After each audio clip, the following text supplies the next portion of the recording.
নিষিদ্ধে সারা দেশের ফ্যাসিবাদ বিরোধীদের রাজপথে নামার ডাক এনসিপির। জুমার নামাজের পর রাজধানীতে সমাবেশ। গণতান্ত্রিক আন্দোলনকে দমিয়ে দেওয়ার জন্য ডানে বামে থেকে এখনো আমাদেরকে আটকে দেওয়ার অপচেষ্টা চালাচ্ছেন, এটা ভালো লক্ষণ নয়। সুস্পষ্ট রুটম্যাপ আমাদের সামনে উপস্থাপন করা হয়, ততক্ষণ পর্যন্ত আমরা এই রাজপথ ছাড়ব না।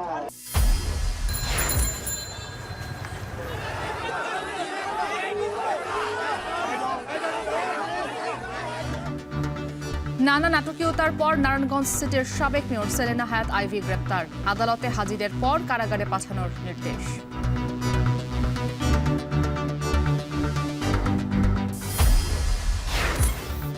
নোয়াখালীতে কিশোর গ্যাংয়ের দৌরাত্ম্য বাড়ছে, চাঁদাবাজি, ইফটিজিং, মাদক সহ অপহরণের মতো অপরাধ।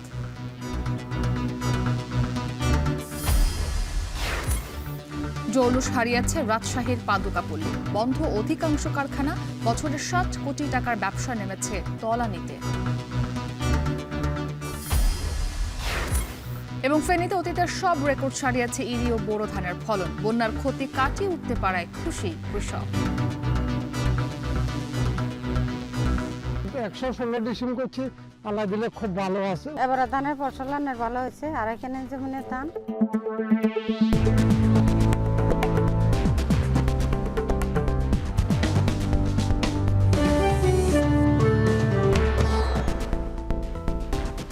স্বাগত এখন জনপদে। পুরো আয়োজন জুড়ে আপনাদের সাথে আছি আমি ইসরাত মুক্তি। আওয়ামী লীগের বিচার ও নিষিদ্ধের দাবিতে প্রধান উপদেষ্টার বাসভবন যমুনার সামনে প্রায় 13 ঘন্টা ধরে অবস্থান কর্মসূচি চলছে। এনসিপির ডাকে কর্মসূচিতে যোগ দিয়েছেন বিভিন্ন রাজনৈতিক দলের নেতা কর্মী সহ জুলাই যোদ্ধা, আহত নিহতের স্বজন ও ছাত্র জনতা। জুমার নামাজের পর ইন্টারকন্টিনেন্টালের সামনে সমাবেশ হবে। এ নিয়ে আরও জানাতে আমাদের সঙ্গে যুক্ত আছেন জাওয়াদ মাহমুদ। জাওয়াদ, অবস্থান কর্মসূচি থেকে নেতাকর্মীরা কি বলছেন এবং জুমার নামাজের পর সমাবেশের কথা রয়েছে, সেখান থেকে কি কোনো কঠোর কর্মসূচির ঘোষণা আসতে পারে কিনা?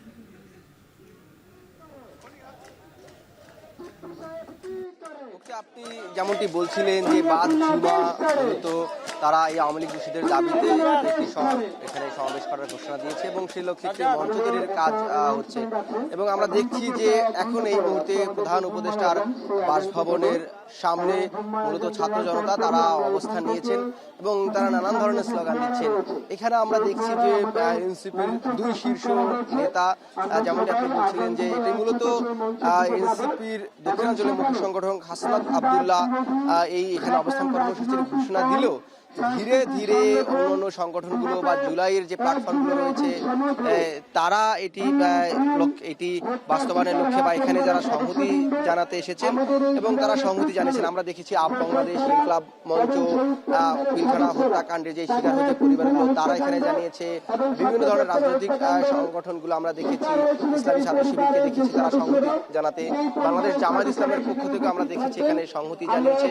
অর্থাৎ এটি কিন্তু এখন কোনো রাজনৈতিক নির্দিষ্ট দলের যে একটি কর্মসূচি সেটি কিন্তু নেই, সেটি আমরা এখানে এসে বুঝতে পেরেছি বা যে মানুষগুলোর সাথে কথা বলেছি তারা বলছেন। এখানে মূলত অনেকেই এসেছেন যারা আজকে আওয়ামী লীগ যে কোনো মূল্যে হোক সেটি নির্বাহী আদেশে কিংবা আইনি প্রক্রিয়ার মধ্য দিয়ে সেই নিষেধের তারা দাবি জানাচ্ছেন। তাদের যে মূল দাবি অনতিবিলম্বে দ্রুত সময়ের মধ্যে আওয়ামী লীগকে নিষিদ্ধ করতে হবে এবং সেই লক্ষ্যেই কিন্তু আজকে যে সমাবেশটি বাদ জুমা ঘোষণা দিয়েছে মঞ্চ তৈরি কাজ করছে। আমরা এখানে দেখছি যেটি কিছুক্ষণ আগে বলার চেষ্টা করছিলাম যে হাসনাত আব্দুল্লাহ এনসিপির দক্ষিণাঞ্চলের মুখ্য সংগঠক তিনি এখানে আছেন এবং উত্তরাঞ্চলের যিনি মুখ্য সংগঠক সাদিস আলম তিনি এখানে আছেন এবং আরেকটি বিষয় একটু যদি দেখি যে এখানে আমরা দেখছি যে চট্টগ্রামে যিনি এই জুলাই আন্দোলনের সংগঠনের ভূমিকা পালন করছে তালাত মাহমুদ রাফি, তাকে দেখছি। অর্থাৎ এবং এছাড়াও জুলাই নিয়ে প্রাইভেট বিশ্ববিদ্যালয় শিক্ষার্থীদের যে পুসাবের বা পুনাবের প্রতিনিধি দল আছে তাদেরকে আমরা এখানে দেখছি। তারা একটি কথাই বলছেন যে যে কোনো মূল্যে হোক আওয়ামী লীগকে নিষিদ্ধ করতে হবে এবং এই তাদের নিষিদ্ধের দাবির প্রেক্ষিতে যখন উপদেষ্টা আসিফ মাহমুদ সজীব ভুইয়া বলছিলেন যে আওয়ামী লীগের সহযোগী সংগঠন যুবলীগ এবং স্বেচ্ছাসেবী লীগ নিষিদ্ধের একটি কার্যক্রম চলছে, সেটিকে তারা মূলত এখান থেকে প্রত্যাখ্যান করছেন এবং তারা তারা বলছেন যে এটিকে তাদেরকে নিবৃত্ত করার জন্য বা তাদেরকে সরিয়ে দেওয়ার জন্য একটি প্রক্রিয়া, এবং এটি মূলত তারাই বলছেন যে এই প্রক্রিয়াকে তারা বিশ্বাস করছে না বা তারা বিশ্বাস করতে চাচ্ছেন না। নানান ধরনের টালবাহানা করছেন বলে তারা মত দিচ্ছেন এবং তারা তাদের বক্তব্যে তাদের স্লোগানে সেটি ফুটিয়ে তুলছেন। এবং ডক্টর মোহাম্মদ ইউনূসের যে ভূমিকা সেটি নিয়েও তারা প্রশ্ন তুলছেন এবং তারা বলছেন যে ডক্টর মোহাম্মদ ইউনূসকে তারাই ক্ষমতায় বসিয়েছেন, তাকে কোনোভাবেই আওয়ামী লীগের পুনর্বাসন করার সহযোগী হতে দেওয়া যাবে না, সেই ধরনের প্রত্যয় ব্যক্ত করছেন। যারা এখানে আসছেন তারা বলছেন যে লক্ষ্য আদায় না হওয়া পর্যন্ত, অর্থাৎ আওয়ামী লীগ নিষিদ্ধ না হওয়া পর্যন্ত তাদের যে অবস্থান কর্মসূচি এটি চলবে। এই ছিল যমুনার সামনে থেকে আমার কাছে আওয়ামী লীগ নিষিদ্ধের যে কর্মসূচি তার সবশেষ। প্রধান উপদেষ্টার বাসভবন যমুনার সামনে থেকে যুক্ত ছিলেন সহকর্মী জাওয়াদ মাহমুদ।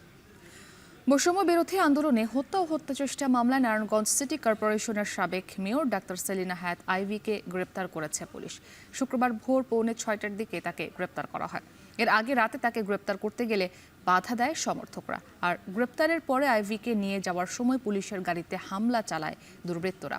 পরে আদালতে হাজির করা হলে শুনানি শেষে কারাগারে পাঠানোর নির্দেশ দেন আদালত। ইমরান আলী সজীবের তথ্যে ও আবদুল্লাহ আল মামুনের ছবিতে বিস্তারিত। বৃহস্পতিবার রাত 11:15টার দিকে নারায়ণগঞ্জ সিটি কর্পোরেশনের সাবেক মেয়র সেলিনা হায়াত আইভির দেওভোগের বাড়িতে অভিযান শুরু করে পুলিশ। সাবেক মেয়রকে গ্রেপ্তারের খবর ছড়িয়ে পড়লে বিক্ষুব্ধ হয়ে ওঠেন তার কর্মী সমর্থকেরা। আইভির সমর্থকেরা মসজিদে ঘোষণা দিয়ে বাড়িটির সামনে অবস্থান নেন। পরে বাসভবনের দিকে যাওয়ার 4টি রাস্তায় বাস, ঠেলাগাড়ি ও ভ্যানগাড়ি ফেলে সড়ক অবরোধ করে বিক্ষোভ শুরু করেন তারা। মার্কা না, উনি কোনো দলের না, উনি সবার। আমরা চাই এইভাবে থাকবো, যদি কোনো কাগজপত্র আইনত হয় ওনার বিপক্ষে তাহলে ওনারা নিয়ে যাবো। 8 মাস পরে কেন তার বাড়িতে এমন ভাবে আসলো, আসার কারণটা কি? পরে ঘটনাস্থলে অতিরিক্ত পুলিশ মোতায়েন করা হয়। রাতভর কর্মী সমর্থকদের সঙ্গে আলোচনা করে পরিস্থিতি নিয়ন্ত্রণের চেষ্টা চালায় পুলিশ। পরে ভোরে সাবেক এই মেয়রকে গ্রেপ্তার করা হয়। যখন নারায়ণগঞ্জবাসী একদম চুপ ছিল, কেউ কোনো কথা বলে নাই, তখন আইভি আওয়াজ তুলেছে, এই শহরের মানুষকে কথা বলা শিখিয়েছে, অন্যায়ের বিরুদ্ধে প্রতিবাদ করা শিখিয়েছে। আজকে সেই আইভিকে কিসের জুলুমে, কিসের কারণে, কি কারণে গ্রেপ্তার করা হচ্ছে আমি ঠিক জানি না। অতিরিক্ত পুলিশ সুপার জানান, বৈষম্য বিরোধী আন্দোলনের সময় 2টি থানায় হত্যা ও হত্যা চেষ্টা সহ 5টি মামলা রয়েছে তার বিরুদ্ধে। এদিকে আইভিকে গ্রেপ্তার করে নিয়ে যাওয়ার সময় শহরের বিবি রোডের কালীর বাজার এলাকায় পুলিশের গাড়িতে হামলা চালায় কর্মী সমর্থকেরা। গতকাল রাতে আমাদের একটি অভিযান ছিল, আমাদের সাবেক city corporation mayor Ivy Rahman, তার বাসায় আমরা অভিযান চালাই এবং ভোরবেলা তাকে গ্রেপ্তার করতে সক্ষম হই। তার নামে সিদ্ধিরগঞ্জ থানায় 3টি হত্যা মামলা এবং ফুতুল্লা থানায় একটি আদর্শ মামলা রুজু আছে। আমরা সিদ্ধিরগঞ্জ থানায় একটি হত্যা মামলা তাকে গ্রেপ্তার দেখিয়েছি। গ্রেপ্তারের পর সিদ্ধিরগঞ্জের মিনারুল হত্যা মামলায় আদালতে হাজির করা হয় সাবেক এই মেয়রকে। শুনানি শেষে তাকে কারাগারে পাঠানোর নির্দেশ দেন আদালত। এখন নারায়ণগঞ্জ। নোয়াখালীতে বেড়েছে কিশোর গ্যাংয়ের দৌরাত্ম্য। চাঁদাবাজি, অপহরণ, মাদক, ইফটিজিংয়ের মতো অপরাধে জড়িয়ে পড়ছে কিশোররা। এলাকায় আধিপত্য বিস্তার কিংবা তুচ্ছ বিষয়ে দ্বন্দ্ব থেকে ঘটছে হত্যার মতো ঘটনাও। প্রশাসন তৎপরতা বাড়ালেও অপরাধ প্রবণতা থামছে না কিছুতেই। নোয়াখালী থেকে ইমরান হোসেনের ছবিতে জানাবেন নাসিম শুভ। চলতি বছরের 28 এপ্রিল সন্ধ্যা 7:51 নোয়াখালীর বেগমগঞ্জের গঙ্গাবর এলাকায় সিসিটিভির ফুটেজে ফুটে ওঠে লাবিব নামের এক তরুণকে অপহরণের দৃশ্য। এ সময় বাধা দিতে আসলে সন্ত্রাসীদের গুলিতে নিহত হন ইয়াসিন নামের এক যুবক। এই ঘটনার একদিন আগে 27 এপ্রিল জেলা শহর মাইজদি বার্লিংটন মোড়ে তুচ্ছ ঘটনা নিয়ে কুপিয়ে আহত করা হয় জুলাই গণ অভ্যুত্থানে শহীদ মাহমুদুল হাসান রিজভির ছোট ভাই স্কুল ছাত্র শাহরিয়ার হাসানকে। এসব ঘটনায় গ্রেপ্তারকৃতরা অধিকাংশই উঠতি বয়সী কিশোর। নোয়াখালীতে কিশোর গ্যাংয়ে জড়িয়ে স্কুলগামী ছাত্রীদের উত্ত্যক্ত চাঁদাবাজি, ভাঙচুর, মাদক, অপহরণ, হত্যা সহ অসংখ্য অপরাধ করছে শিক্ষার্থীরা। গেল 1 মাসেই এক উপজেলাতেই ঘটেছে 3টি হত্যার ঘটনা। আমার ঘরের দরজা জানালা থেকে শুরু করে আমার ঘরের কিছুই রাখে না, প্রত্যেকটা জিনিস তারা নিয়ে গেছে। প্রশাসনও অনেকবার বলা হয়েছে, প্রশাসন এটা পদক্ষেপ নিতেছে না। এগুলো নারকেল সুপারি এগুলা নিজেরা পারে, এরা নিজেরা খায়, নিজেরা ইয়ে করে, এগুলোতে মাদক সেবন করে তারা। এরা সমাজে বিভিন্নভাবে বিভিন্ন ক্রাইমের সাথে জড়িত। একবার এক এক রকমের ভেতরে বিস্তার করতেছে। হরিনামপুর বাজারে তারা কয়েকবার মহড়া দিয়েছে এবং বাজারে সাউন্ড গ্রেনেড এবং দেশীয় অস্ত্রশস্ত্র সহ এগুলো আবির্ভাব হইতে একে অপরের সাথে মারামারি করছে। স্থানীয়রা জানান, ক্লাসের সময় শহরের অলিগলি কিংবা পার্কেই ঘোরাঘুরি করতে দেখা যায় কিশোর গ্যাংয়ের এসব সদস্যদের। এদের আইনের আওতায় আনতেই প্রশাসনের তৎপরতা বাড়ানোর দাবি স্থানীয়দের।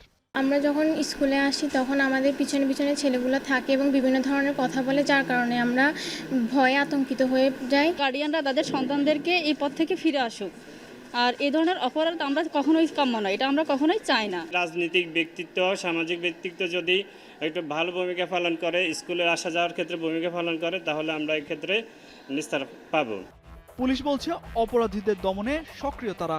কিশোর অপরাধীদের অপরাধ প্রবণতা কমিয়ে আনতে রাজনৈতিক ও সামাজিকভাবেও ভূমিকা নেয়ার পরামর্শ পুলিশের এই কর্মকর্তার। কাউন্সিলিং, মোটিভেশনাল বিভিন্ন কার্যক্রম আমাদের হাতে রয়েছে। আমাদের যখন যেখানে যে সংবাদগুলো আমাদের আসছে কিশোরগঞ্জ সংশ্লিষ্ট যে অপরাধের বিষয়গুলো, আমরা তাৎক্ষণিকভাবে সেখানে সেটা রেসপন্স করছি এবং তাদেরকে আইনের আওতায় নিয়ে আসছি। চলতি বছরের এপ্রিল মাসে নোয়াখালীর 9টি উপজেলা থেকে পাইপগান, বন্দুক, কিরিচ, চাইনিজ কুড়াল, ব্রেকার, রামদা ও চাপাতি সহ 1.5 শতাধিক অস্ত্র উদ্ধার করেছে পুলিশ। উদ্ধার হওয়া এসব অস্ত্র ও মাদক কারবারে জড়িত বিভিন্ন স্কুল কলেজের শিক্ষার্থী।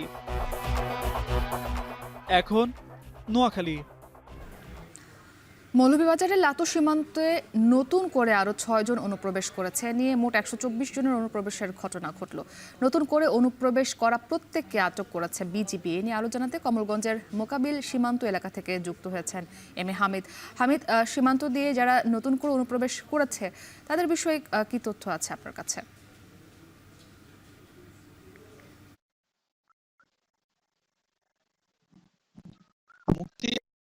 আমি কিছুক্ষণ আগে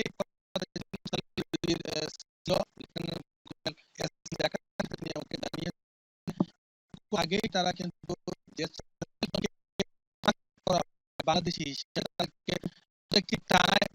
তারা হস্তান্তর করেছেন এবং তাদেরকে নির্দেশ দেওয়া হয়েছে যে তাদের বাড়িতে তাদেরকে পৌঁছে দেওয়ার জন্য। বাকিদের বিষয়ে তারা এখনো কোনো সিদ্ধান্ত নেননি। এছাড়া যদি বলি 124 জনের মধ্যে 30 জন মরুইচড়া বিজিবি ক্যাম্পের দিক দিয়ে সীমান্ত দিয়ে ঢুকেছিল এবং দলই সীমান্ত দিয়ে যে 30 জন ঢুকেছে তার মধ্যে 15 জন আটক করেছিল বিজিবি। বাকি 15 জন কিন্তু বিভিন্নভাবে বিভিন্ন ট্রান্সপোর্ট যোগে তারা তাদের বাড়িতে চলে গিয়েছে। এছাড়া অন্যান্য সীমান্ত দিয়েও কিন্তু লোক ঢোকার খবর পাওয়া গিয়েছে। গত দুদিন থেকে কিন্তু বিজিবি খুবই তৎপর হয়ে উঠেছে এবং সীমান্তে তাদের টহল জোরদার করেছে এবং প্রতিটি বিজিবি ক্যাম্পে কিন্তু তাদের সৈন্য মোতায়েন করেছে বেশি করে এবং তারা বলছেন যে যাতে করে ভারত থেকে আর কোনো লোক বাংলাদেশে প্রবেশ করতে না পারে সে বিষয়ে তারা হস্তক্ষেপ তারা সিদ্ধান্ত নিয়েছেন এবং তারা সেই লক্ষ্যেই কাজ করছেন। এছাড়াও পুলিশ বাহিনী তাদের বিভিন্ন চৌকি বসে বিভিন্ন জায়গায় তারা কাজ করছে। তারা বলছেন যে ভারত থেকে যারা পুশিন হয়েছে তাদেরকে পুলিশ সেখানে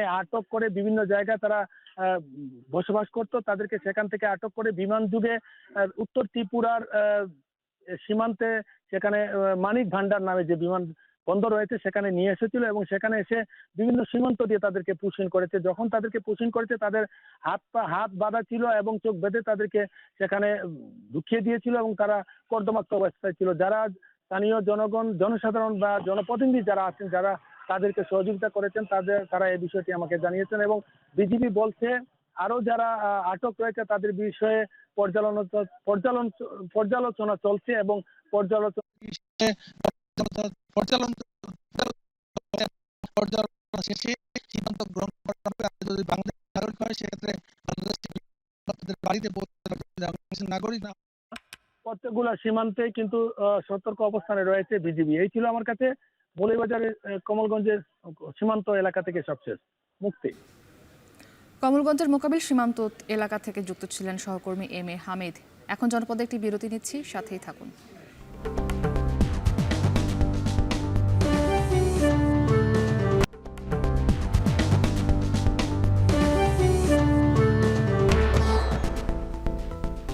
বিরতির পর স্বাগত, দেখছেন এখন জনপদে।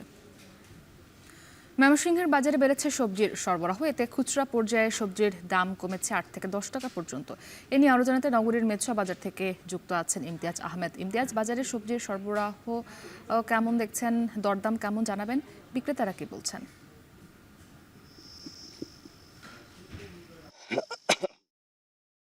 ছুটির দিনগুলোতে ময়মনসিংহের মেট্রো বাজারে প্রচুর ক্রেতা সমাগম থাকে, বিশেষ করে 10টার পর থেকে যখন খুচরা বাজারটি বসা শুরু করে তখন কিন্তু ক্রেতা সমাগমটা বাড়ে। এবং আমরা দেখতে পেরেছি যে গত কয়েক সপ্তাহ ধরে কিন্তু খুচরা বাজারে খুব চড়া দাম যাচ্ছিল সবজির। আজকে কিছুটা স্বস্তি, 10 থেকে 12 টাকা প্রকার আকার ভেদে কোনো সবজি 15 টাকা পর্যন্ত কমেছে। আমরা প্রচুর সবজি সরবরাহ দেখছি এবং পাশাপাশি ক্রেতা সমাগমও দেখছি, দরদাম করে কিনে নিচ্ছেন। আমরা লাউ দেখতে পাচ্ছি, বিভিন্ন চরাঞ্চল থেকে লাউগুলো আনা হয়েছে আকার প্রকার মানভেদে সর্বোচ্চ 45, 50 বা 55 টাকা 60 টাকার মধ্যে পাওয়া যাচ্ছে লাউগুলো।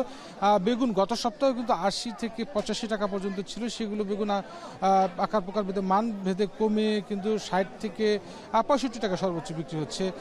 আমরা করলা দেখতে পাচ্ছি, করলা কিন্তু গত সপ্তাহেও 65 টাকা করে বিক্রি হয়েছে, আজকে 10 টাকা কমেছে, 55 টাকা বিক্রি হচ্ছে। কচুলতি দেখতে পাচ্ছি, কচুলতি কিন্তু 10 টাকা কমে আজকেও 45 টাকা করে কেজি বিক্রি হচ্ছে। এবং পাশাপাশি চাল কুমড়ো দেখতে পাচ্ছি, ছোট সাইজের চাল কুমড়োগুলো বিভিন্ন চরাঞ্চল থেকে এসেছে। এই চাল কুমড়োগুলো কিন্তু ছোট ছোটগুলো 35-30 টাকা করে কেনা হচ্ছে। এবং ঝিঙে দেখতে পাচ্ছি, ধুন্দল দেখতে পাচ্ছি, এগুলো কিন্তু গত সপ্তাহে কিন্তু 70-80 টাকার নিচে পাওয়া যাচ্ছে না, আজকে 10-15 টাকা করে কিছুটা দাম কমেছে, 60-65 টাকা করে বিক্রি হচ্ছে।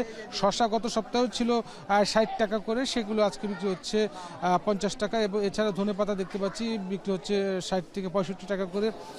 এছাড়া অন্যান্য আরও প্রচুর সবজির আমরা সরবরাহ দেখতে পাচ্ছি, বিশেষ করে কাঁচা আম উঠেছে, কাঁচা আম বিক্রি হচ্ছে 35-40 টাকা করে কেজি। পটল দেখতে পাচ্ছি, পটল বিক্রি হচ্ছে 40 টাকা করে। এবং কাঁচামরিচ, সবসময় আসলে কাঁচামরিচের ঝাঁজটা একটু বেশি থাকে, কিন্তু আমরা এই কয়েক মাস ধরে কিন্তু আসলে কাঁচামরিচের দামটা বেশ সহনীয় পর্যায়ে দেখতে পাচ্ছি।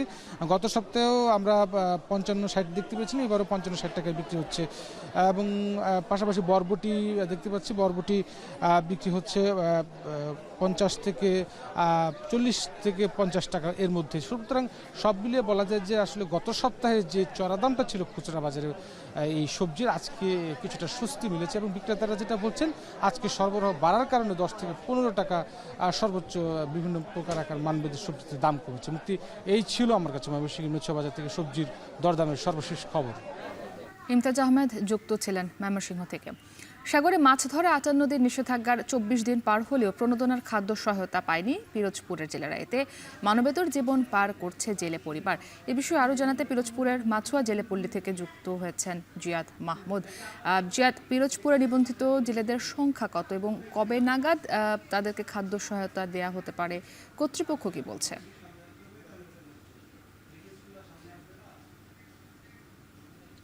আপনি যেমনটি জানিয়েছেন যে আমি যেখানে রয়েছে এটি বিষখালী বলেশ্বর নদীর পারে মাছুয়া নামে একটি গ্রাম, এবং এখানে বেশিরভাগ মানুষই জেলে পেশায় জড়িত বিধায় এই গ্রামের নামও কিন্তু মাছুয়া নামকরণ করা হয়েছে। তো এখানকার খোঁজ খবর নিয়েছি জেলেপল্লীর, একই সাথে আমরা পাড়ের হাট মৎস্য অবতরণ কেন্দ্র সংলগ্ন যে আশেপাশের জেলেপল্লী রয়েছে কিংবা ভান্ডারিয়া, নাজিরপুর সহ পিরোজপুরের 7টি উপজেলার জেলেপল্লী জেলেদের সাথে এবং এখানকার ট্রলার মালিকদের সাথে কথা বলেছি। তারা বলেছেন যে নিষেধাজ্ঞার প্রায় 20 দিনের বেশি সময় অতিবাহিত হলো, মানে গত 15 এপ্রিল থেকে যে নিষেধাজ্ঞা শুরু হয়েছে 58 দিনে, সেই নিষেধাজ্ঞার 20 দিনের বেশি অতিক্রান্ত হয়েছে। তবে এখনো পর্যন্ত যে খাদ্য সহায়তা জেলেদের চাল, সেই চাল এখনো তারা পাননি এবং কবে পাবেন সেটিও তারা জানেন না। এবং জেলেরা বলছেন তারা যখন সমুদ্রে থাকে, তারা যেমন ঝড় ঝাপটা সহ প্রাকৃতিক দুর্যোগের সাথে যুদ্ধ করেন, তেমনি যখন তীরে উঠে আসেন তখন কিন্তু তারা ক্ষুধা, দারিদ্র কিংবা দাদনের সাথেও তারা প্রতিনিয়ত যুদ্ধ করতে হয় তাদের। তো মানবেতর জীবনযাপন করছেন এখানকার জেলেপল্লীর জেলেরা। তারা বলছেন যে এই মানবেতর জীবন করছেন একদিকে যে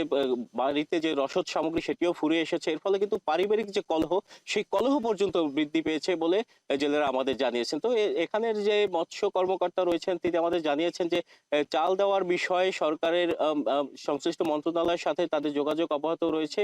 এখনো তারা জানেন না যে এখানে যে জেলেরা রয়েছেন। আপনাকে জানিয়ে রাখি যে পিরোজপুরে নিবন্ধিত অনিবন্ধিত মিলিয়ে প্রায় 50,000-এর বেশি জেলে রয়েছে, যার মধ্যে 30,000 নিবন্ধিত জেলে রয়েছে। এবং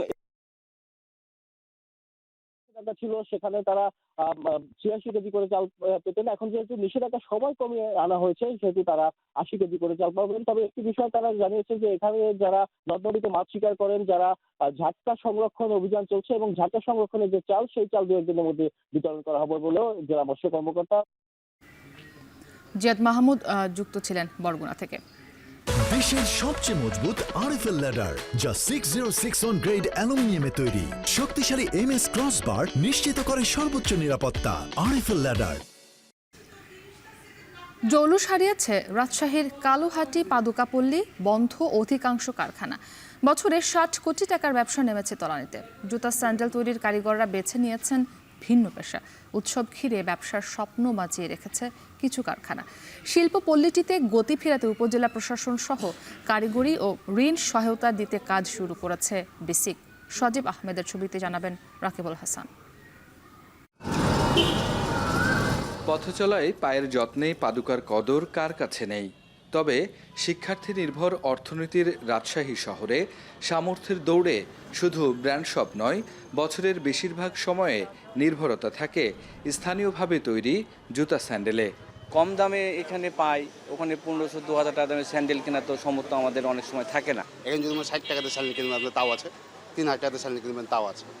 এখানে আপনার যে বাজেট নিয়ে আসবেন সেই বাজেটে স্যান্ডেল পাবেন, কিন্তু একটা শোরুমে গেলে আপনার সেটা হবে না। আমাদের এখানে মিডিয়াম শ্রেণীর লোক যারা তারাই আসে, এবং যারা একটু অবস্থাশালী তারা হয়তো বাটা লোটো এফএক্সে যায়। বাজার জুড়ে নানা ডিজাইন আর পায়ের সৌন্দর্য বাড়িয়ে দেয়া এই পাদুকার যোগান আসে রাজশাহীর কারিগরদের থেকে। মেট্রোপলিটন বা উপজেলার বাজারগুলোই ৪৫% চাহিদা পূরণ হয় স্থানীয় উৎপাদনেই। চলুন যাই ক্লাস্টার ভিত্তিতে গড়ে ওঠা পাদুকা শিল্পের সেই গ্রামে। পৌঁছে গেছি রাজশাহীর চারঘাট উপজেলার কালুহাটি গ্রামে, যে গ্রামে একসময় ১৫০-রও বেশি পাদুকা বা জুতা স্যান্ডেল তৈরির কারখানা ছিল। এখানে পরিকল্পনার অভাব, ঋণখেলাপি আর বৈষম্যে সেই শিল্প এখন প্রায় হারাতে বসেছে, যা কিনা প্রমাণ দিচ্ছে এই গ্রামের ছবি। ১৯৮০ সাল থেকে এক এক করে পুরো গ্রামেই বাড়ির পাশে সুবিধাজনক জমিতে কারখানা করে গ্রামবাসীরা। গুচ্ছগুচ্ছভাবে গড়ে ওঠা এই ক্লাস্টার শিল্পে কাটিং, সেলাই, ফিটিং, রংসহ নানা খাতে প্রায় ১০,০০০ শ্রমিকের কর্মসংস্থান সৃষ্টি হয়। তবে এখন সে জৌলুস হারিয়েছে শিল্পটি। করোনাকালের ধাক্কা সামলে উঠতে না উঠতে ৫ আগস্টের প্রভাব পড়েছে এই শিল্পে। আত্মগোপনে থাকা ব্যবসায়ীদের থেকে টাকা তুলতে না পারায় ঋণ নিয়ে বিপাকে পড়েছে কারখানা মালিকরা। ঋণের চক্রবৃদ্ধির ফাঁদে পড়ে অনেকেই গুটিয়েছেন কারখানা। তাতে পুঁজি হারিয়ে কেউ কেউ বেছে নিয়েছেন ভিন্ন পেশা। মার্কেটে মার খাওয়া যাওয়ার পর অনেক কারখানাদার আছে, দেখা আছে কারখানা বন্ধ করে এখন গার্মেন্টসে কর্ম করে দিচ্ছে। আগে দেখা আছে কারখানা ছিল মোটামুটি ৫০-৬০টা, এখন কারখানা বন্ধ হয়ে যায় মোটামুটি হাতে কোনো এখন ৩-৪টা কারখানা কোন রকম চলে, তা এরা ধরে রাখে। সম্পর্কের খাতির অনেক ব্যবসায়িক আছে যারা মাল নেওয়ার পরে টাকা দিব বলে দেয় না। অনেক মহাজন আছে ১০ লাখ, ৫ লাখ, ২-১ লাখ, অনেকেই যে ভিটামাটি বিক্রি করে দেওয়াও এখান থেকে চলে গেছে শুধু ব্যবসায় লসের কারণে। সেই সাথে ভারত থেকে জুতা স্যান্ডেল আমদানিতে প্রতিযোগিতায় পড়ে দেশীয় এই শিল্পটি। এ নিয়ে কাজ করছে উপজেলা প্রশাসন ও রাজশাহী বিসিক। শুধু কাটিং মেশিনটা ছিল, তাছাড়া যে সোল তৈরি করা সেই মেশিনটা এখানে ছিল না। লোন পরিশোধ না করলে তো ব্যাংক থেকে লোন আর দিবে না। মেশিন চালানোর মতো লোক সেরকম ভাবে নাই, হাতে গোনা কিছু লোক আছে, সেই তুলনার ব্যবসা সেরকম ভাবে নাই। সব প্রতিকূলতা কাটিয়ে এই শিল্পের হারিয়ে যাওয়া জৌলুস ফিরিয়ে আনতে ঋণ সহায়তা নিয়ে কাজ করছে বিসিক। স্থানীয় সমস্যা কাটিয়ে ফের এই শিল্পের বিকাশে নিজেদের সহায়তা বাড়ানোর প্রতিশ্রুতি দিচ্ছে উপজেলা প্রশাসন। ৪-৫ বছর ডাউন হওয়ার পরে এবারই রোজারিতে কালোহাটির মাল সুন্দর একটা চাহিদা দেখা গেছে, তাতে একটু ভালো লাগছে যে কালোহাটি মাঝখানে ডাউন গেলেও আবার একটু ঘুরে দাঁড়াতে পারবে বলে আমি মনে করি। তাদের পাশে দাঁড়ানোর চেষ্টা করছি যে যেভাবেই হোক তারা আবার যাতে ফিরে আসে। তারা আমাদের কাছে ঋণের জন্য একজন আসছে, অলরেডি তাদের কার্যক্রম চলছে ঋণ প্রদানের। এই পাদুকা শিল্পের উন্নয়নে যাতে করে এটা আসলেই একটি আলোকিত শিল্প হিসেবে এখানে প্রতিষ্ঠিত হয় এবং সেখানে যেন আসলে লোকজনের কর্মসংস্থানেরও একটা বিষয় যেন সৃষ্টি হয়, সেই সমস্ত কিছু দেখে আমরা ব্যবস্থা নিব। কালুহাটির পাদুকা শিল্প বাঁচাতে ২০২৩ সালে ৬৩ লাখ টাকা ব্যয়ে ১৩টি অত্যাধুনিক যন্ত্রসহ দেশের প্রথম কমন ফ্যাসিলিটি সেন্টার স্থাপন করা হয়েছিল, যা প্রতিস্থাপনে কাজ করছে উপজেলা প্রশাসন। রাকিবুল হাসান, এখন রাজশাহী। নিচে আরও একটি বিরতি, সাথেই থাকুন।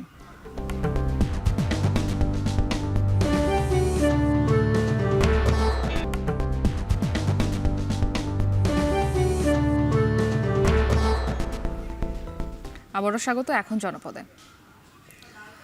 প্লাস্টিক, অ্যালুমিনিয়াম সহ আধুনিক জিনিসপত্রের দৌরাত্মে সারা দেশে কুমার শিল্প বিলীন হতে চললেও নড়াইলে বেশ কয়েকটি গ্রামের চিত্র এখনও ব্যতিক্রম। জেলার অন্তত 15টি গ্রামের 5 শতাধিক কারখানায় এখনও মাটির তৈরি হরেক রকমের জিনিসপত্র বানিয়ে তা বিক্রি করে জীবিকা নির্বাহ করেন অন্তত 12,000 মানুষ। এবছর মৌসুম শুরু হওয়ায় ব্যস্ততা বেড়েছে কুমারপাড়াগুলোতে।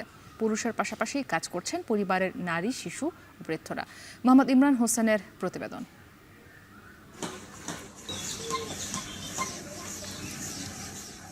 নড়াইল সদরের ভদ্রবিলা ইউনিয়নের চিত্রা নদীর পারে চণ্ডীতলা গ্রামটির কুমারদের ইতিহাস শত বছরের। এই গ্রামের বেশিরভাগ মানুষ মাটির বিভিন্ন সামগ্রী তৈরি করে জীবিকা নির্বাহ করেন। বংশ পরম্পরায় এ জনপদের বেশিরভাগ পরিবার এখনও বাবা ঠাকুরদার পেশাকে ধরে রেখেছেন।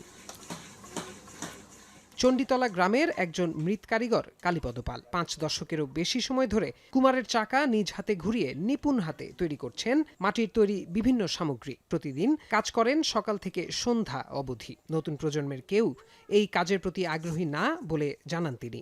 55 বছর 56 বছরই এই কাজ করি, এতে মেলা কষ্ট হয় তো খাটনি হয়, ছেলে ফেলেরা আর শিখতেছে না, কেউ শিখিনি, আমরাও শিখিনি যে তোরা আর এ করিস না, অন্য কাজ করে খাস, সেও ভালো।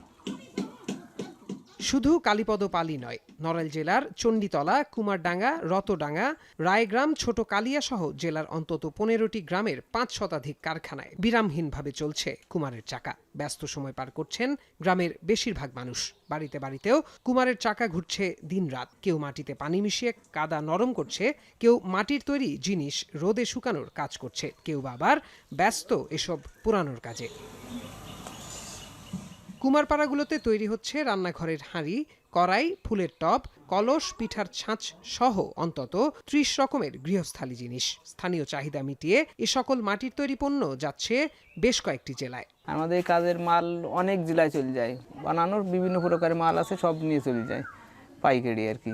টাকা করে কম, এতে পয়সা কম, পরিশ্রমও বেশি। এই কাজে যে মানে মজুরি আছে তাতে আমার তো সংসার আসলে চলে না, তবু করে যেতে কেন জাতীয় ব্যবসা। এত কষ্ট করে যদি মর্যাদা না পাওয়া যায়, সরকার যদি কিছু না করে আমাকে, তাই আমরা কি করে চলবো?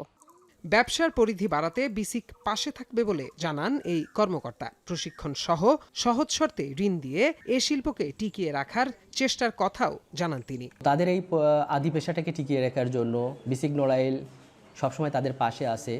তাদের পণ্যটা প্রসারের জন্য আমরা মেলা স্টল প্রদান করে থাকি এবং তাদের এই পণ্যটা প্রসারের জন্য আমরা যাতে আরও তারা যাতে দেশের বিভিন্ন জেলায় ছড়িয়ে দিতে পারে, সেজন্য আমরা তাদের পাশে থাকব। বছরে অন্তত 10 কোটি টাকার মাটির তৈরি পণ্য বেচা কেনা হয় এ জেলায়। এখন নড়াইল। চলতি বছর ফেনীতে ইরি ও বোরো ধানের ভালো ফলন হয়েছে, যাতে 2024 সালের বন্যায় আমন ধানের যে বিপর্যয় নেমে এসেছিল তা কিছুটা কাটিয়ে উঠতে পারায় খুশি কৃষক। কৃষি বিভাগ বলছে এবারের আবাদ ও উৎপাদন ছাড়িয়েছে অতীতের সব রেকর্ড। তবে পোকা ও ব্লাস্ট রোগে ক্ষতিগ্রস্ত হয়েছে কিছু ফসলের মাঠ। সুলাইমান জালিমের প্রতিবেদন। গেল এমন মৌসুমে 2 দফায় ধান লাগিয়েও তুলতে পারেনি ঘরে, বেশিরভাগই নষ্ট হয়েছে বন্যার পানিতে। চলতি ইরি ও বোরো মৌসুমে 116 শতক জমিতে ফলন ভালো হওয়ায় কিছুটা স্বস্তিতে ফেনী সদর উপজেলার শরশুদি ইউনিয়নের জাহানপুর গ্রামের কৃষক আমিনুল ইসলাম। গতবারে বন্যা বহুত লস খাইছি, তারপর বেশি ভালো হলো সুবিধাটা। এবারে বন্যা এই 116 ডিসিম করছি, আল্লাহ দিলে খুব ভালো আছে হয়েছে ধান। চলতি বছর অনুকূল আবহাওয়া ও পরিমিত বৃষ্টি হওয়ায় ধানের বাম্পার ফলন হয়েছে। ফুলগাজী, পরশুরাম, সোনাগাজী, দাগনভূঞা ও সদর উপজেলায় চলছে ধান কাটার ধুম। যেভাবে পারছে কেউ মারাই করছেন, আবার কেউ কষ্টের ধান ঘরে তুলতে ব্যস্ত সময় পার করছেন। গতবার তো বন্যার কারণে ধান মারি গেছে, আমরা ধান পাইয়ে নাই, মানে ফসে গেছে, সব পচে গেছে। এবারে ধানের ফসল ভালো হয়েছে, আর এখানে যেমন ধান গতবার মার গেছে ধান ভালো হয়েছে। যে ধান বদলটার রেট বেশি, 1100 টাকা, 1200 টাকা, 1100 টাকা। তবে সব মাঠেই কৃষকের হাসি নেই। সদর ও পরশুরামের কিছু অংশে দেখা দিয়েছে ব্লাস্ট রোগ ও পোকার আক্রমণ। নষ্ট হয়েছে বেশ কিছু ধানের ক্ষেত। পেছনের কারণ হিসেবে কৃষি বিভাগের দেয়া বীজের মানকে দুষছেন চাষিরা। কৃষি অফিস থেকে বীজ দিয়েছিল কিছু, তো আমরা এক কানে 1.5 কানের মতো দান করছিলাম, সব মার গেছে। 2বার করে ওষুধ দিলাম, কৃষি অফিসারও আইয়েনও দেখেন। কৃষি বিভাগ বলছে চলতি বড় মৌসুমে এবার আবাদ ও ফলন দুটোই রেকর্ড ছাড়াবে। কিছু মাঠে ধানের ক্ষতি হলেও তা কাটিয়ে উঠতে কৃষকদের পরামর্শ দেওয়া হচ্ছে বলে জানান কৃষি কর্মকর্তারা। আমাদের কর্তন হয়েছে প্রায় 76% জমি। আশা করতেছি 8-10 দিনের মধ্যে আমরা আমাদের পুরো ধান কাটা সম্ভব হবে। তো মাঠে কিছু সমস্যা আমরা দেখতে পেয়েছি। এই বছর কিছু বৃদান 28 এবং বৃদান 29-এ নেক ব্লাস্টের আক্রমণ লক্ষ্য করা গেছে। ওভারঅল এটার পরিমাণ খুবই কম। কৃষি বিভাগের তথ্য বলছে চলতি ইরি বড় মৌসুমে আবাদ হয়েছে 31,408 হেক্টর জমিতে, আর উৎপাদনের লক্ষ্যমাত্রা নির্ধারণ করা হয়েছে 1,22,237 টন, যা গত 5 বছরের মধ্যে সর্বোচ্চ। সুলাইমান ডালিম, এখন ফেনী। টাঙ্গাইলে পুরো দমে শুরু হয়েছে বোরো ধান কাটা ও মাড়াই, তবে জেলার বিভিন্ন স্থানে দেখা দিয়েছে শ্রমিক সংকট। এ নিয়ে আরও জানাতে টাঙ্গাইল পৌর এলাকা থেকে যুক্ত হয়েছেন কাউসার আহমেদ। কাউসার, টাঙ্গাইলে এবার কি পরিমাণ জমিতে বোরো ধানের আবাদ হয়েছে এবং এই যে শ্রমিক সংকট দেখা দিয়েছে, এই সংকটের মাঝে ফসল ঘরে তুলতে কি ধরনের পদক্ষেপ নেওয়া হয়েছে? আমি আছি টাঙ্গাইল শহরের কাকমারা এলাকায়। আমার পেছনেই যারা শ্রমিক রয়েছেন তারা ধান কাটছেন, আর শ্রমিকরা বলছেন যে প্রচন্ড রোদ ও ভ্যাপসা গরমে তাদের খুব কষ্ট হচ্ছে। এই বিষয়ে তারা বলছেন যে স্বাভাবিক সময়ে তারা যে পরিমাণ কাজ করতে পারেন, এই গরমের কারণে তারা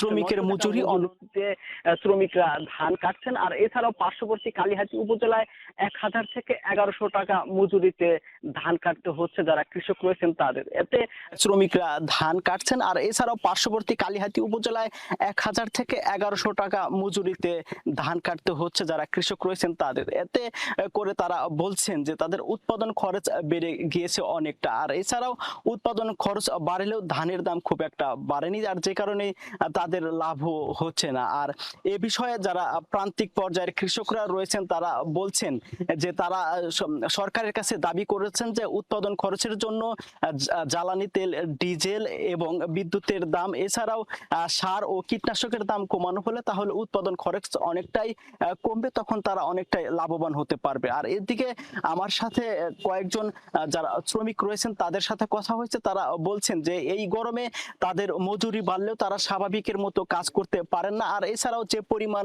মজুরি পান তারা এই বিষয়ে তারা খুব একটা লাভবান না।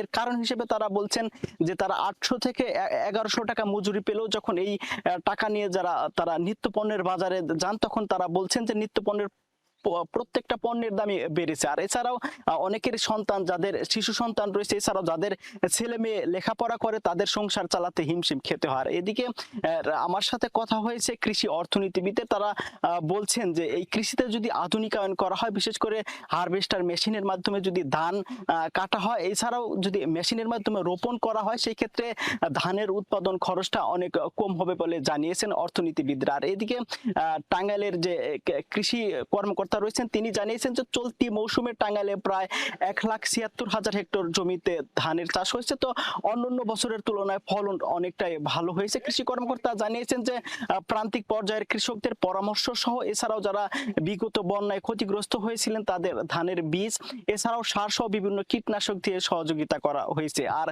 ধানের উৎপাদন খরচ কমাতে তিনি জানিয়েছেন যে জেলায় বেশ কিছু অঞ্চলে হারভেস্টার মেশিনের মাধ্যমে ধান কাটা হচ্ছে, তবে যে পরিমাণ হারভেস্টার মেশিনের মাধ্যমে ধান কাটা হচ্ছে তা চাহিদার তুলনায় অপ্রতুল। আর এদিকে একজন কৃষক অভিযোগ করেছেন যে হারভেস্টার মেশিনে যেখানে 40 থেকে 50 টাকা শতাংশ ধান কাটার কথা, সেখানে তাদের ধান কাটতে হচ্ছে 80 থেকে 100 টাকা করে। এ বিষয়ে তারা ঊর্ধ্বতন কর্মকর্তার হস্তক্ষেপ কামনা করেছেন। তো এই ছিল আমার কাছে ধান কাটার সবশেষ তথ্য। টাঙ্গাইল থেকে ধান কাটার সবশেষ জানাতে যুক্ত ছিলেন সহকর্মী কাউসার আহমেদ। আরও একটি বিরতির পর ফিরছি, সাথেই থাকুন।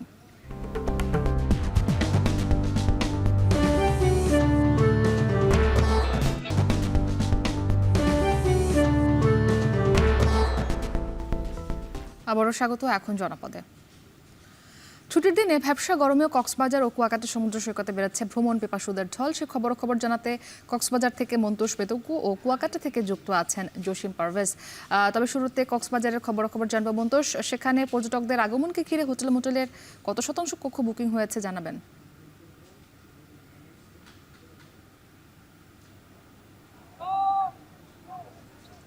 মুক্তি, সাপ্তাহিক ছুটির দিনগুলোতে স্বাভাবিকভাবে কক্সবাজারে কিন্তু একটি উৎসবমুখর পরিবেশ বিরাজ করে, প্রচুর পর্যটক কক্সবাজারে থাকেন। আজকেও সেই ধারাবাহিকতায় আসলে আমরা দেখছি যে সকাল থেকে সৈকত জুড়ে ব্যাপক মানুষের উপস্থিতি রয়েছে এবং যেহেতু এই মুহূর্তে পরিবেশটা কিছুটা তীব্র, কিছুটা ব্যবসা গরম এখানে বিরাজ করছে এবং ৩৩ ডিগ্রি সেলসিয়াস তাপমাত্রা এই মুহূর্তে সৈকতে রয়েছে এবং এই যে গরম একটি আবহাওয়া, এটিতেও আমরা দেখছি যে প্রচুর পর্যটক সমুদ্র স্নানে নেমেছেন। তাদের গরম থেকে বাঁচার জন্য কিংবা স্বস্তি পাওয়ার যে চেষ্টা সমুদ্র জলে, সেটি আমরা দেখছি। কিন্তু এখানে গতকাল বিকেল থেকে মূলত কক্সবাজারের পর্যটকদের আগমনের যে হার সেটি শুরু হয়েছে এবং এখানে হোটেল মালিকরা যেটি বলছেন যে ৬০ থেকে ৭০% পর্যন্ত কক্ষ আজকে এখানে হোটেলগুলোতে বুকিং রয়েছে এবং এই যে বিপুল পর্যটকের উপস্থিতি, এটির কারণে এখানকার ব্যবসা বাণিজ্য কিন্তু বেশ চাঙ্গা রয়েছে। বিশেষ করে এখানে ৫০০ শতাধিক হোটেল, রিসোর্ট, গেস্ট হাউস রয়েছে, ৩০০ শতাধিক রেস্তোরাঁ রয়েছে, আর বাইরে সৈকত কেন্দ্রিক কয়েক হাজার ব্যবসা প্রতিষ্ঠান রয়েছে এবং এখানে যে ভ্রাম্যমান হকাররা রয়েছেন সৈকতের, সবার মাঝে স্বস্তি যেমন আছে, আনন্দ আছে এবং তারা যেটি বলছেন যে তাদের যে প্রত্যাশা ছুটির দিনে পর্যটকের সমাগমের, সেই প্রত্যাশাটি পূরণ হচ্ছে। আমরা সৈকত ছাড়াও এখানকার অন্যান্য যে বিনোদন গন্তব্যগুলো রয়েছে, বিশেষ করে এখানে মহেশখালী দ্বীপের যে আদিনাথ মন্দির, সেখানেও পর্যটকদের উপস্থিতি রয়েছে। এর বাইরে কক্সবাজার টেকনাফ মেরিন ড্রাইভ সড়কের যে দর্শনীয় স্থানগুলো, সেই স্থানগুলোতেও পর্যটকদের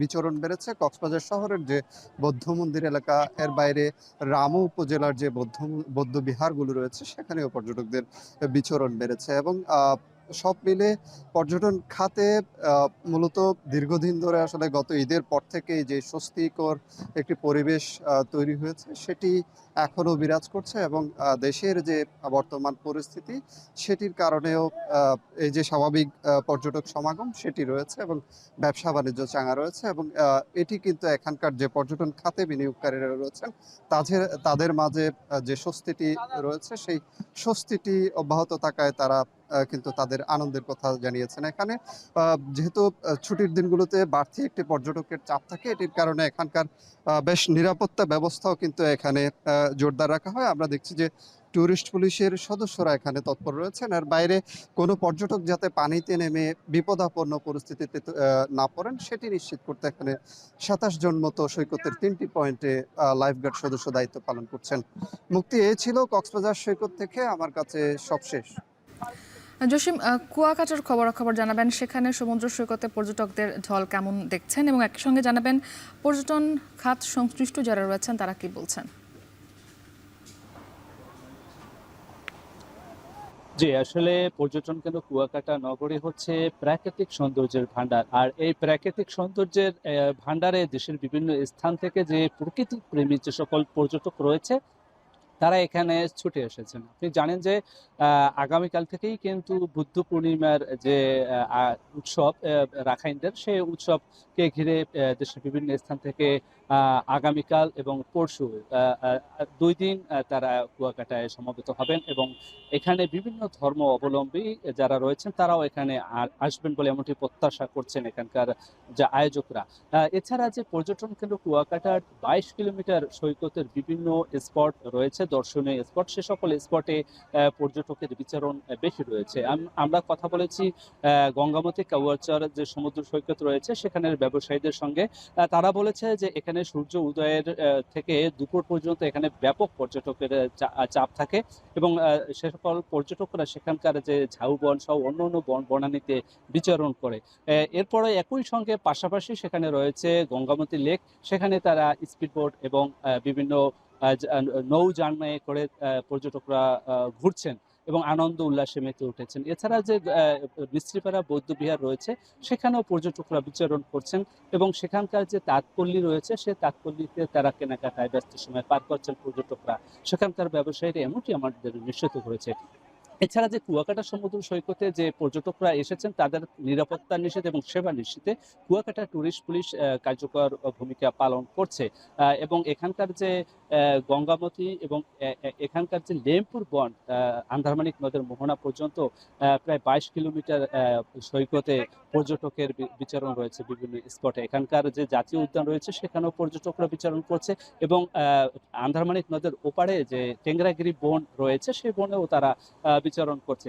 এছাড়া যে গভীর সমুদ্রে জেগে ওঠা যে চর বিজয় রয়েছে সে চর বিজয় স্পিড বোট এবং ট্রলার যোগে তারা সেখানে গিয়ে আনন্দ উল্লাসে মেতে উঠেছে। এই ছিল আমার কাছে সবশেষ। কুয়াকাটা ও কক্সবাজার সমুদ্র সৈকত থেকে আমাদের সঙ্গে যুক্ত ছিলেন সহকর্মীরা। এখন জনপদ শেষ করব, তার আগে শিরোনামগুলো আরো একবার।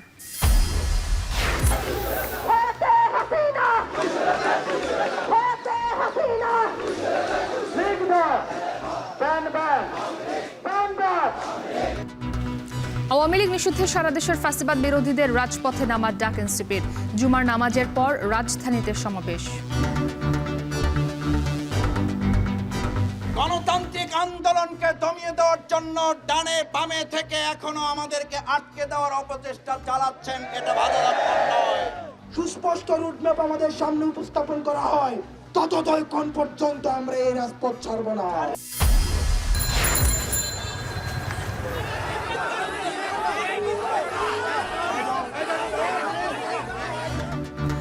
নানা নাটকীয়তার পর নারায়ণগঞ্জ সিটির সাবেক মেয়র সেলিনা হায়াত আইভি গ্রেপ্তার। আদালতে হাজিরের পর কারাগারে পাঠানোর নির্দেশ।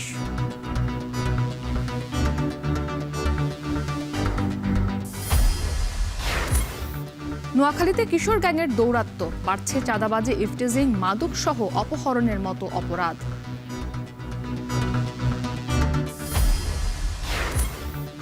জৌলুস হারিয়েছে রাজশাহীর পাদুকা পল্লী। বন্ধ অধিকাংশ কারখানা, বছরের 60 কোটি টাকার ব্যবসা নেমেছে তলানিতে। এবং ফেনীতে অতীতের সব রেকর্ড ছাড়িয়েছে ইরি ও বোরো ধানের ফলন। বন্যার ক্ষতি কাটিয়ে উঠতে পারায় খুশি কৃষক। 116 ডিসিম করছি, আল্লাহ দিলে খুব ভালো আছে। এবারে ধানের ফসলানের ভালো হয়েছে, আর এখানে জমিনের ধান।